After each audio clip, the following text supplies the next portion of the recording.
পরমাণুর গঠন সংক্রান্ত দুটো মডেলের কথা তাহলে বলা হয়েছে।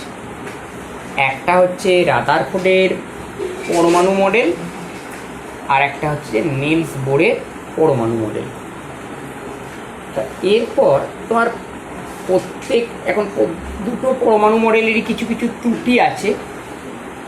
তা একটা ত্রুটি অপসারণ করার জন্য দ্বিতীয় একটা পরমাণু মডেল এসেছে, যেমন রাদারফোর্ডের পরমাণু মডেলকে বাদ দিয়ে আরেকটু উন্নত পরমাণু মডেল হলো নিলস বোরের। নিলস বোরেরও যখন ত্রুটি দেখা গেল, যে ত্রুটিগুলো হচ্ছে যে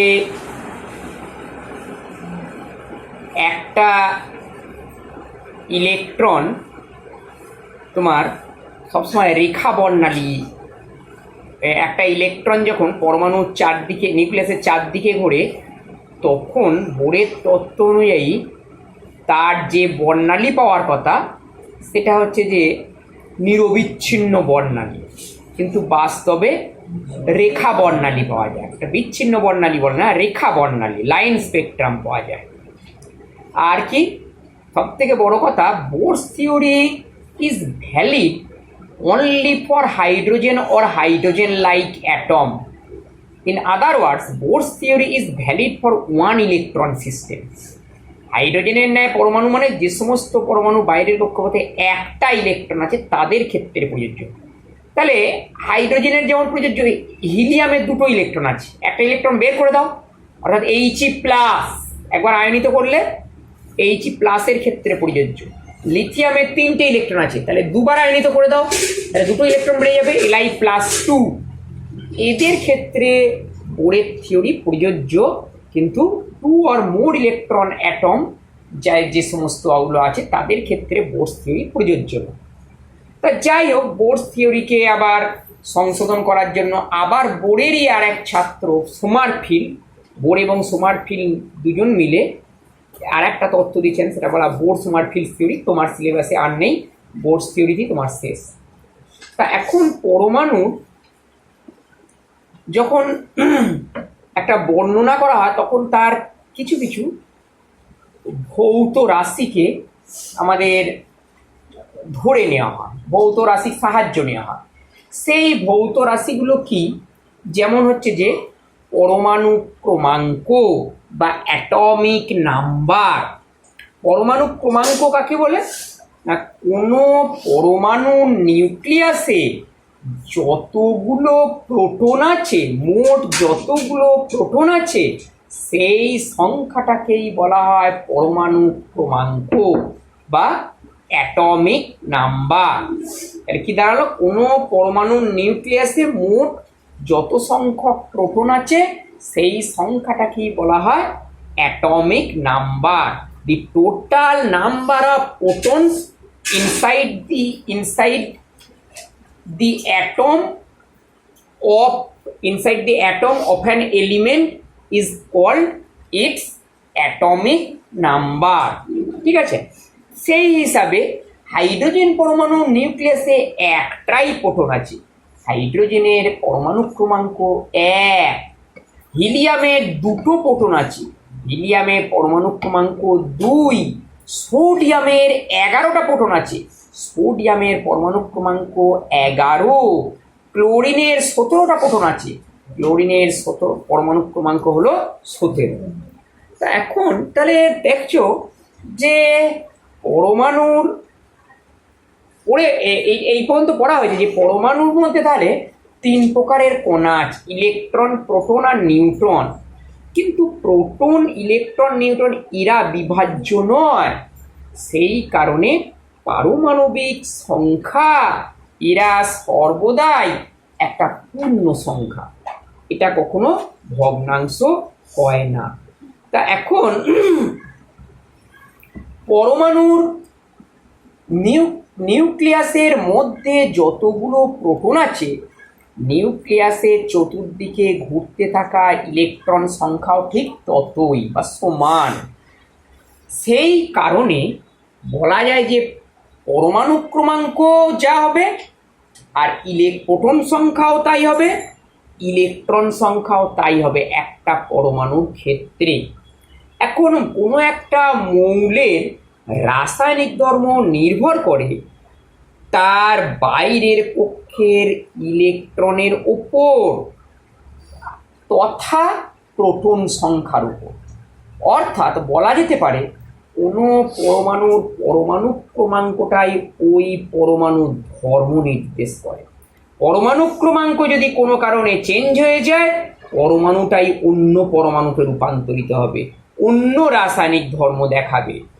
যেমন তোমার মার্কারি আর সোনার পরমাণু ক্রমাঙ্ক কাছাকাছি, একে তফাৎ, সেই জন্য মার্কারি থেকে সোনা তৈরির একটা চেষ্টা হয়েছিল, কিন্তু তাতে যা খরচ করবে সোনার দাম তার থেকে কম। ঠিক আছে, তা এখন থেকে তোমার কোনো পরমাণু ক্রমাঙ্ককে ওই পরমাণুর চিহ্নের বাম দিকে বা ডান দিকে ছোট করে লেখা হয়। যেমন সোডিয়াম 11 এরকম লেখা হয়, অথবা এটা লেখাও চালু আছে, লেফট সাইডেও লিখতে পারো। বাম দিক চিহ্নের বাম দিকে বা ডান দিকে একটু নিচে ছোট করে লিখতে হবে। তাহলে এখন কোনো পরমাণুর নিউক্লিয়াসের মধ্যে মোট যতগুলো প্রোটন আর নিউট্রন আছে সেই সংখ্যাটাকেই বলা হয় ওই পরমাণুর ভর সংখ্যা। কোনো পরমাণুর নিউক্লিয়াসে অবস্থিত প্রোটন আর নিউট্রন সংখ্যার সমষ্টি হলো ওই পরমাণুর ভর সংখ্যা বা mass number. Mass number is the sum total of number of proton and neutron inside the nucleus of an atom. ভর সংখ্যা হলো কোনো পরমাণুর নিউক্লিয়াস মধ্যস্থ প্রোটন এবং নিউট্রন সংখ্যার সমষ্টি। একে লিখতে হয় তোমার বাম দিকে বা ডান দিকে ওপরে। বাম দিকে লেখা হয় না, ডান দিকেই লেখা হয়। বাম দিকে কথাটা ছাড়ো, পরমাণুর চিহ্নের ডান দিকে ওপরে। যেমন সোডিয়ামের ভর সংখ্যা 23, এরকমও লেখে, এভাবেও লেখে, দুটোই লেখা হয়। সোডিয়ামের ভর সংখ্যা 23। ক্লোরিনের ভর সংখ্যা হচ্ছে 35, Cl3517। ক্যালসিয়ামের 40, Ca4020, পরমাণু ক্রমাঙ্ক 20। ঠিক আছে, সুতরাং ভর সংখ্যাও দেখো একটা পূর্ণ সংখ্যা হবে, যেহেতু নিউট্রন ভগ্নাংশ নয়, প্রোটন ভগ্নাংশ হয় না, নিউট্রন ভগ্নাংশ হয় না, সেই কারণে ভর সংখ্যাও একটা পূর্ণ সংখ্যা। সুতরাং সিদ্ধান্ত হলো কি, কোনো মৌলের পরমাণু ক্রমাঙ্ক এবং ভর সংখ্যা দুটোই হলো তোমার পূর্ণ সংখ্যা। আর এই নির্দিষ্ট পরমাণু ক্রমাঙ্ক আর ভর সংখ্যাযুক্ত পরমাণুকেই বলা হবে নিউক্লিয়াইড। কোনো নির্দিষ্ট পরমাণু ক্রমাঙ্ক ও ভর সংখ্যাযুক্ত পরমাণুকেই বলা হয় নিউক্লিয়াইড।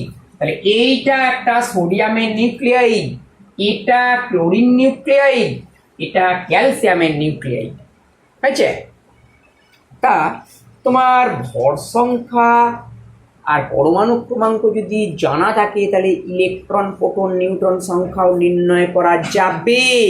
কি করে যাবে?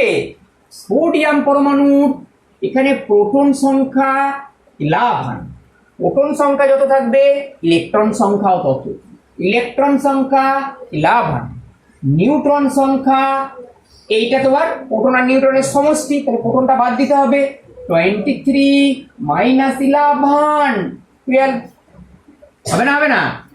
ক্লোরিনের প্রোটন সংখ্যা 17, ইলেকট্রন সংখ্যা 17, নিউট্রন সংখ্যা 35 মাইনাস 17 মানে 18।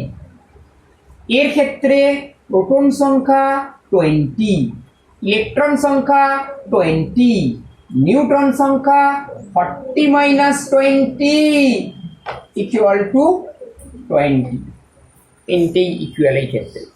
তাহলে এখন কোনো পরমাণুর মধ্যে ইলেকট্রন কিভাবে থাকে। কোনো পরমাণুর মধ্যে ইলেকট্রনগুলো থাকে 2n² সূত্রানুযায়ী। Number of electrons in the distribution of electron inside an atom will be by the formula 2n². The distribution of electron inside an atom will be determined by the formula 2n². মানে নিউক্লিয়াসের বাইরে পরমাণুর মধ্যে electron সংখ্যার বন্টনটা নির্ধারিত হয় 2n² অনুযায়ী। 2n² হয় n ইজ কি না নাম্বার অফ অরবিট, কক্ষপথের সংখ্যা। সেই হিসাবে ফার্স্ট কক্ষে n = 1, ফর্মুলাটা হচ্ছে তোমার 2n²। n = 1 হলে সেই কক্ষটাকে বলা হয় কে কক্ষ। ইলেকট্রন ক্যাপাসিটি 2 × 1 এর স্কয়ার, মানে 2 × 1 = 2। n = 2 হলো কক্ষটার নাম। আমাদের কক্ষগুলোর নাম দেওয়া আছে কে, এল, এম, এন এভাবে। তাহলে সেকেন্ড অরবিটকে বলা হয় এল কক্ষ। তাহলে এখানে ইলেকট্রনের সংখ্যা কত হবে? কে লিখছি না, ইলেকট্রনের সংখ্যা লিখছি। তাহলে ইলেকট্রনের সংখ্যা হবে তোমার 2 × 2 এর স্কয়ার, মানে 2 × 4, তার মানে 8। n = 3 হলে ইলেকট্রন সংখ্যা হবে 2 × 3 এর স্কয়ার, 2 × 9, তার মানে 18। এইভাবে ইলেকট্রনগুলো তোমার বন্টিত হয়।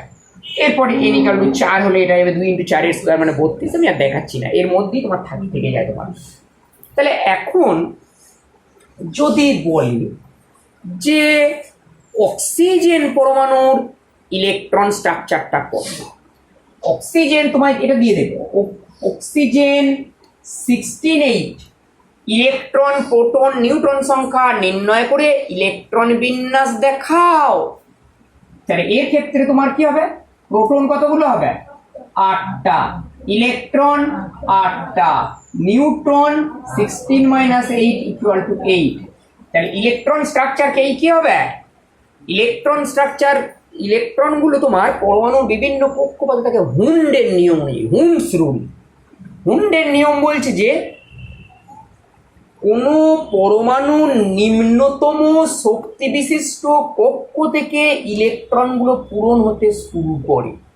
নিম্নতম শক্তি বিশিষ্ট কক্ষ মানে নিউক্লিয়াসের যে যত কাছে আছে সেই পরমাণুর ইলেকট্রন, সেই ইলেকট্রনের এনার্জি তত কম। তাহলে তাহলে কি 1 নম্বর কক্ষে এনার্জি সব থেকে কম, অর্থাৎ ইলেকট্রনগুলো ফার্স্ট প্লেস নেবে 1 নম্বর কক্ষে। তারপর কি 2 নম্বর কক্ষ, বা যাকে আমরা বলছি এল কক্ষ, তোমার কে এর থেকে একটু বেশি, সুতরাং তারপর অবশিষ্ট ইলেকট্রনগুলো এল কক্ষে যাবে। তার থেকে এনার্জি বেশি এম এ, এরপরেও যদি কিছু অবশিষ্ট থাকে এম এ চলে যাবে, তারপর যদি থাকে অবশিষ্ট থাকে এন এ যাবে, এরকম ভাবে। তাহলে এই হিসাবে তোমার ইলেকট্রন ফার্স্ট কক্ষে হবে 2, এটা ভরে যাবে। তারপরেও রইল কটা? 6টা ইলেকট্রন। সেকেন্ড কক্ষে চলে যাবে 6টা। লেখার নিয়ম 2,6 এরকম ভাবে লিখতে হয়। কে কক্ষে থাকবে 2টি, এল কক্ষে থাকবে 6টি। অত না লিখলেও হবে, 2,6 লিখে দিলেই বুঝিয়ে যায়। বুঝতে পারলে না? সোডিয়াম, যেটা তোমায় আগে দেখিয়েছি, সোডিয়ামের ইলেকট্রন স্ট্রাকচার কত হবে? 23 11। এর ইলেকট্রন সংখ্যা 11। স্ট্রাকচার তাহলে কি হবে? ফার্স্ট কক্ষে 2, সেকেন্ড কক্ষে 8টা, তারপরেও দেখো এক্সট্রা আছে, বাদ বাকি ইলেকট্রন থার্ড অরবিটে চলে যাবে 1। হলো ক্লোরিন, এটা তোমায় লিখেছিলাম 37 17, ইলেকট্রন সংখ্যা 17। তাহলে ফার্স্ট কক্ষে থাকবে 2, সেকেন্ড অরবিটে 8টা, এরপরেও দেখো আছে, থার্ড অরবিটে চলে যাবে 7টা। পটাশিয়াম 39 19, আমি শুধু ইলেকট্রনটা লিখছি। ইলেকট্রন সংখ্যা কত হবে? 19। তাহলে ইলেকট্রন স্ট্রাকচার হবে দেখো 2 8 9। ঠিক আছে? হ্যাঁ, ঠিক নাই, দিস ইজ রং। এইখানে আবার একটা আলাদা নিয়ম আছে, ওই কারণে এই উদাহরণটা নিলাম। সেখানে বলছে দি total number of the maximum number of electron in the last orbit of an atom will be 8. In other words, the total number of electrons in the last orbit of an atom will never exceed by the number 8. মানে কি, শেষ কক্ষে ইলেকট্রনের সংখ্যা 8-এর বেশি কখনো হবে না। যেহেতু এখানে 9 হয়ে গেছে, সেই কারণে এটা তোমার ইনভ্যালিড হয়ে গেল। এক্ষেত্রে ইলেকট্রন স্ট্রাকচারটা তাহলে কেমন হবে? এক্ষেত্রে সেই জন্য এখানে ইলেকট্রন নাম্বার হচ্ছে তোমার 19টা, এক্ষেত্রে 2 এইটা ঠিক আছে। এরপর 8টা ইলেকট্রন দিয়ে আর একটা অরবিট আসবে, 8 8 1। এইগুলো সম্পর্কে বিস্তারিত জানতে গেলে এরপর যে উপকক্ষ আছে SPDF, ওইগুলোকে জানতে হবে। ওগুলো তোমার সিলেবাসে নেই, ওগুলো আমি আর বলছি না। তোমার সেই জন্য যে ইলেকট্রন স্ট্রাকচার করতে দেয় এই 20 পর্যন্ত, এটা যদি 20 থাকতো এখানে 2 হতো। সুতরাং এইভাবে ইলেকট্রনগুলো বিভিন্ন কক্ষে থাকে। তা এখন তোমার দেখা গেছে যে কোনো কোনো পরমাণু নিউক্লিয়াসে এরকম অস্তিত্ব পাওয়া গেছে, মানে যাদের নিউক্লিয়াসের মধ্যে প্রোটন সংখ্যা একই থাকবে কিন্তু নিউট্রন আলাদা থাকবে। এই সমস্ত পরমাণু নিউক্লিয়াসগুলোকে বলা হবে একে অপরের আইসোটোপ। কি বলো? তাহলে প্রোটন সংখ্যা এক কিন্তু নিউট্রন সংখ্যা ভিন্ন। প্রোটন সংখ্যা এক মানে পরমাণু ক্রমাঙ্ক এক কিন্তু ভর সংখ্যা ভিন্ন। আরে যে সমস্ত পরমাণু নিউক্লিয়াসের পরমাণু ক্রমাঙ্ক এক কিন্তু ভর সংখ্যা ভিন্ন, সেই সমস্ত পরমাণু নিউক্লিয়াসগুলোকে বলা হবে একে অপরের আইসোটোপ। সেই হিসাবে হাইড্রোজেন পরমাণুর 3টে আইসোটোপ আছে। হাইড্রোজেন পরমাণুর বাজারে 3 রকমের আইসোটোপ পাওয়া যায়। খুব ইম্পর্টেন্ট, লিখে দেয় হাইড্রোজেনের বিভিন্ন আইসোটোপগুলির নাম লেখো ও তাদের ইলেকট্রন প্রোটন নিউট্রন সংখ্যা লেখো। একটা হচ্ছে প্রোটিয়াম H11, 2 নম্বর, বা এটাকে সাধারণ হাইড্রোজেন বলা হয়। 2 নম্বর হচ্ছে ডয়টেরিয়াম H21, 3 নম্বর হচ্ছে ট্রিটিয়াম, কোনো কোনো বই ট্রিসিয়ামও লেখা আছে উচ্চারণটা, TRITI ইংরেজিতে, অনেক বই ট্রিসি উচ্চারণ করে। ট্রিটিয়াম H31, প্রত্যেকটায় প্রোটন সংখ্যা 1 কিন্তু এটাই নিউট্রন সংখ্যা তোমার 0, এটাই নিউট্রন 1, এটাই নিউট্রন 2। সুতরাং হাইড্রোজেন পরমাণু নিউক্লিয়াসের মধ্যে, হাইড্রোজেন পরমাণুতে এই 3 রকমের নিউক্লিয়াসের অস্তিত্ব পাওয়া যায়। বুঝতে পারলে না? পারলে না? তা এখন তোমার ঠিক আইসোটোপের উল্টো। আইসোটোপে কি বলা হলো? ভর সংখ্যা সমান কিন্তু পরমাণু ক্রমাঙ্ক ভিন্ন। উল্টোটা ভাবো, উল্টোটা কি হবে?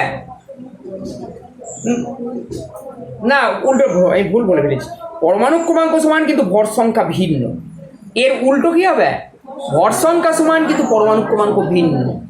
এই সমস্ত পরমাণুগুলোকে একে অপরের আইসোবার বলা হয়। আইসোবার বা সমভর, ভর সংখ্যা সমান মানে সমভর হয়ে গেল। যেমন আর্গন 4018, ক্যালসিয়াম 4020। এদের দেখো ভর সংখ্যা সমান কিন্তু প্রোটন সংখ্যা বা পরমাণু ক্রমাঙ্ক আলাদা। এরা একে অপরের আইসোবার। আরেক শ্রেণীর নিউক্লিয়াস পাওয়া যায় যাদের নিউক্লিয়াসের মধ্যেতে নিউট্রন সংখ্যা সমান কিন্তু প্রোটন সংখ্যা ভিন্ন, এদেরকে বলা হয় আইসোটোন। কি বলা? যে সমস্ত পরমাণু নিউক্লিয়াসে নিউট্রন সংখ্যা সমান কিন্তু প্রোটন সংখ্যা ভিন্ন, সেই সমস্ত পরমাণুগুলোকে একে অপরের আইসোটোন বলা হয়। যেমন এইটা দেখো, এটা হাইড্রোজেন, এটা এক ধরনের হাইড্রোজেন, H31, হিলিয়াম 42। দেখো প্রোটন সংখ্যা এর ক্ষেত্রে 1, এর ক্ষেত্রে 2, নিউট্রন সংখ্যা এই ক্ষেত্রে 2, এই ক্ষেত্রেও দেখো 2।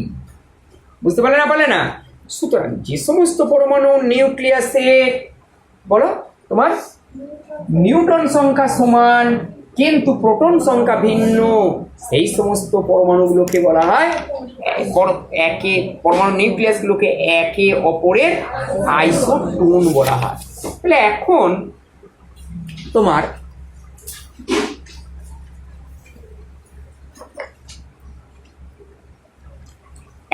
তোমার আমাদের দেখবে বা তোমাদের কিছুদিন আগেও কিছু মৌলের পারমাণবিক গুরুত্ব লিখতে, মানে আমি বলেছিলাম এগুলো মুখস্থ রাখবে। সেখানে কিছু কিছু পরমাণুর ক্ষেত্রে দেখবে পারমাণবিক গুরুত্ব ভগ্নাংশ ছিল। ক্লোরিনেরই ছিল 35.5, অ্যাকচুয়ালি ক্লোরিনের 35.46, প্রায় 5 ধরা হয়। কপারের 63.5, হাইড্রোজেনের 1 লেখা ছিল, অ্যাকচুয়ালি হাইড্রোজেনের হয় 1.008। অর্থাৎ মৌলের পারমাণবিক গুরুত্ব ভগ্নাংশ। কিন্তু আগেই বলা হয়েছে যে ভর সংখ্যা সর্বদা একটা পূর্ণ সংখ্যা। এরকম কেন না? অ্যাকচুয়ালি কোনো একটা পরমাণু, পার্টিকুলার একটা পরমাণুর পারমাণবিক গুরুত্ব বলতে ভর সংখ্যাকে বোঝায়। কিন্তু বাজারে একই মৌলে বিভিন্ন ভর সম্পন্ন বা বিভিন্ন আইসোটোপের অস্তিত্ব পাওয়া যায়। যেমন তুমি নিঃশ্বাস নিচ্ছ, ধরো তুমি বায়ুমণ্ডল থেকে অক্সিজেন টেনে নিচ্ছ, এভাবে তুমি বলতে পারবে না আমি অক্সিজেন 16কে টেনে নিলাম, 16 ভর সংখ্যা সম্পন্ন অক্সিজেনকে আমি নিলাম। 16 থাকবে এর মধ্যে, কিছু থাকবে 17, কিছু থাকবে 18। তাহলে এর পারমাণবিক গুরুত্ব কোনটা হবে? সেই জন্য বলছে বাজারে বা প্রকৃতিতে আইসোটোপগুলো যে ভিন্ন ভিন্ন অনুপাতে পাওয়া যায়, সেই ভিন্ন ভিন্ন অনুপাতগুলোর গড় ভর সংখ্যাই হলো তার পারমাণবিক গুরুত্ব। বুঝতে পারলে না? এই গড় নির্ণয়ের সময়ই ভগ্নাংশ চলে আসে। তাহলে ভর সংখ্যা পূর্ণ সংখ্যা হওয়া সত্ত্বেও পারমাণবিক গুরুত্ব ভগ্নাংশ হয় কেন না? কোনো একটা পরমাণু প্রথম ডেফিনেশন দেবে, ভর সংখ্যা বলতে ওই পরমাণু প্রোটন সংখ্যা ও নিউট্রন সংখ্যা সমষ্টিকে বোঝায়। যেহেতু প্রোটন ও নিউট্রন কখনো ভগ্নাংশ হয় না, সেই কারণে কোনো মৌলের ভর সংখ্যা সর্বদাই একটা পূর্ণ সংখ্যা। কিন্তু প্রত্যেক মৌলেরই প্রকৃতিতে একাধিক আইসোটোপ আছে। এখন পারমাণবিক গুরুত্ব হলো কোনো মৌলের প্রকৃতিতে বিভিন্ন অনুপাতে থাকা আইসোটোপগুলোর ভর সংখ্যার গড়, আর এই গড় নেবার সময় ভগ্নাংশ চলে আসে। যেমন একটা উদাহরণ দিয়ে তোমায় দেখিয়ে দিতে হবে। যেমন ক্লোরিনের দুটো আইসোটোপ Cl37, 17, এটাও যেমন আছে প্রকৃতিতে, Cl35, 17, এটাও আছে। এটা আছে তোমার প্রকৃতিতে 24.6%, এটা আছে 75.4%। তার মানে 100টা যদি ক্লোরিন পরমাণু নেওয়া হয়, গড়ে 24.6টা পরমাণু, ভর সংখ্যা 37, আর গড়ে 75.4টে পরমাণু, ভর সংখ্যা গড়ে 35। তাহলে পারমাণবিক গুরুত্ব কত হবে? তাহলে পারমাণবিক গুরুত্ব এক্ষেত্রে পারমাণবিক গুরুত্ব ইকুয়াল টু কত হবে? একটা মৌলের ভর সংখ্যা 37, 24.6টার কত হবে? ইন্টু 24.6। কি বলো? টোটাল 100টার মধ্যে হিসেব নিচ্ছি। এর একটা মৌলের পারমাণবিক ভর সংখ্যা 75.4, ভুল বললাম, একটা হচ্ছে তোমার 35, কিন্তু 75.4 কত হবে ইন্টু 75.4, তাহলে টোটাল 100টার ভর সমান কত হলো এইটা, একটার কত হবে ভাগ 100, এটাই পারমাণবিক গুরুত্ব। এইটা করলে করে দেখবে 35.46 হয়। এই গড় নেবার সময়তেই ভগ্নাংশ চলে আসে। ঠিক আছে, এরপর তোমার আরেকটা প্রশ্ন দেয় যে পারমাণবিক সংখ্যাকে মৌলের নিজস্ব ধর্ম বলা হয় কেন? তার কারণ পারমাণবিক সংখ্যা বা পরমাণু ক্রমাঙ্ক যদি পরিবর্তন হয়, কোন মৌলের রাসায়নিক ধর্ম নির্ভর করে কি, আগেই বলেছি যে ওই মৌলের বাইরের কক্ষের ইলেকট্রনের উপর। এই বাইরের কক্ষের ইলেকট্রনটা আবার কার উপর নির্ভর করে? পারমাণবিক সংখ্যার উপরেতে। কি বলো? সুতরাং পারমাণবিক সংখ্যা পরিবর্তিত হয়ে গেলে মৌলের রাসায়নিক ধর্ম পাল্টে যাবে। এই কারণে পারমাণবিক সংখ্যাকে মৌলের নিজস্ব ধর্ম বলা হয়। বুঝতে পারলে না? পারলে না? তা এখন তাহলে কোন মৌলে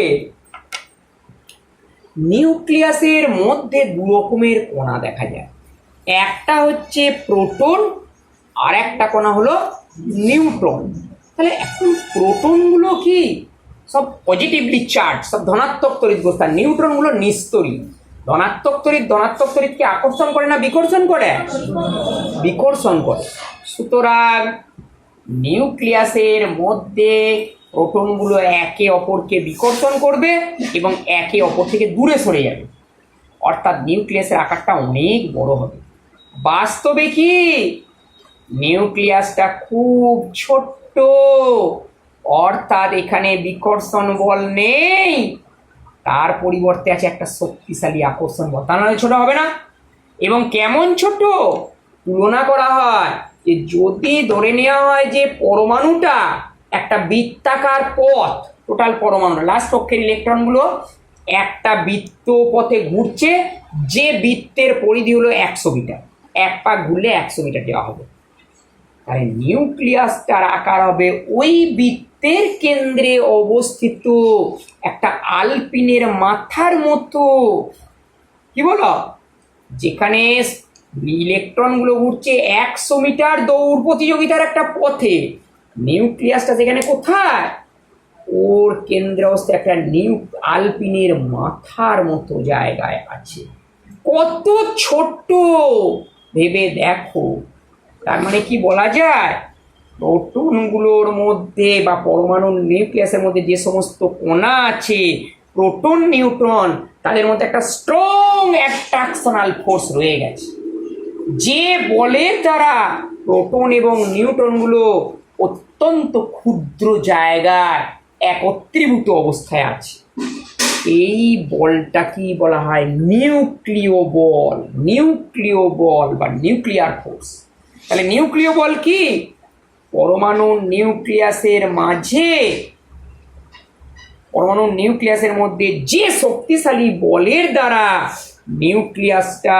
নিউক্লিয়াসের মধ্যে প্রোটন নিউট্রনগুলো অত্যন্ত ঘন সন্নিবিষ্টভাবে অবস্থান করে, সেই বলকেই বলা হয় নিউক্লিয় বল। তাহলে এই নিউক্লিয় বল তাহলে কি করে সৃষ্টি হয়েছে? নিউক্লিয় বলের উৎস কি? এই প্রসঙ্গে তোমার খুব একটা কিছু জানা যায় না, যদিও মোটামুটি একটা ধারণা দিয়েছেন জাপানি বিজ্ঞানী উকাবা বলে একজন জাপানি বিজ্ঞানী। এ সম্পর্কে বলেছেন যে পরমাণু নিউক্লিয়াসের মধ্যে ইলেকট্রন আর প্রোটনগুলো একে অপরে রূপান্তরিত হচ্ছে। যখনই রূপান্তরিত হয় তখন মেসন নামে এক ধরনের কণার সৃষ্টি হয়, যে মেসন কণাগুলোর তড়িতাদান পজিটিভ নেগেটিভ দুরকমই হতে পারে। তার ফলেই একটা শক্তিশালী তড়িতাকর্ষণ বলের তৈরি হয়, শক্তিশালী একটা বল তৈরি হয়। এটাই হলো নিউক্লিয় বল। যেমন তোমার একটা প্রোটন একটা নিউট্রন রূপান্তরিত, প্রোটনের তড়িতাদান যা সেটাকে বলা হয় 1 একক, ভরও 1 একক। এইটা পরিণত হবে একটা নিউট্রনে। নিউট্রনের কি ভর সংখ্যা কত? 1। কিন্তু তড়িতাদান 0। আবার একটা নিউট্রন রূপান্তরিত হবে একটা প্রোটনে, এর 1 1 তৈরি হবে। বুঝতে পারলে না?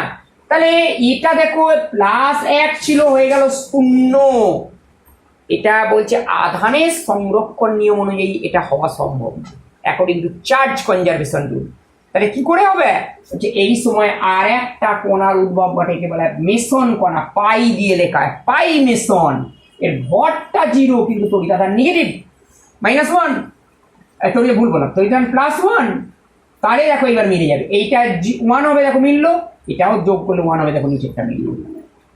এর সঙ্গে কি হয়, এখানে তৈরি হবে পাই মেসন, ভর 0 কিন্তু তড়িতাদান -1, ঋণাত্মক আধান বিশিষ্ট মেসন কণা।